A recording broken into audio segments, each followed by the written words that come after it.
बहुत अच्छे दोस्त थे। ये दोनों ही जंगल में सारा वक्त एक साथ गुजारते थे। हाथी अपने दोस्त कैंगरू का बहुत ख्याल रखता था। एक दिन कैंगरू हाथी से बोला, क्या मैं नदी के उस पार वाले बागीचे में जा सकता हूँ? वहाँ पे बहुत अच्छा घास और फल है।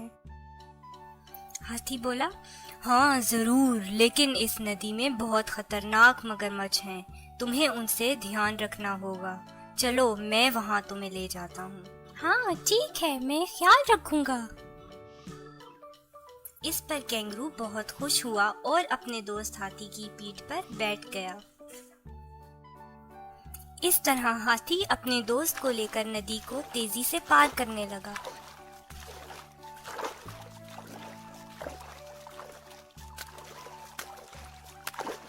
और कुछ ही देर में दोनों नदी के पार वाले बागीचे में पहुंच गए। याहू! हमने नदी पार कर ली है। अब हम खूब मजे से फल खाएंगे।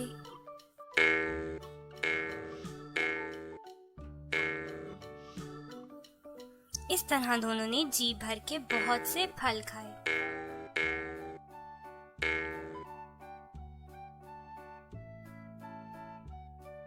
हाथी भैया, बहुत देर हो गई है, मुझे घर जाना है।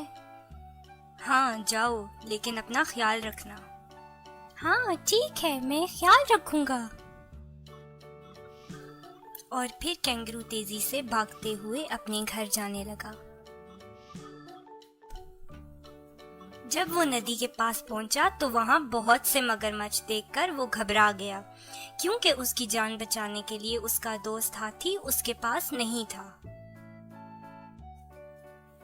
कैंगरू को देखकर मगरमच्छ बहुत खुश हुए और सोचने लगे, अरे वाह, आज तो बहुत मजे का शिकार हाथ आया है। लेकिन उसने समझदारी से काम लिया और मगरमच्छ से बोला, मुझे जंगल के बादशाह ने नदी में मौजूद तमाम मगरमच्छों की गिनती के लिए भेजा है, ताकि वो अपने बच्चे की सालगिरह के दिन आप सबके लिए खाना भिजवा सकें। इसलिए आप सबको एक कतार में खड़े होना पड़ेगा, ताकि मुझे गिनने में आसानी हो।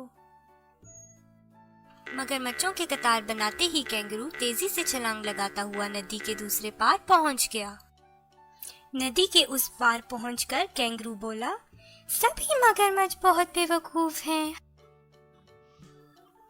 जरा सी समझदारी आपको बहुत बड़ी मुसीबत से बचा सकती है।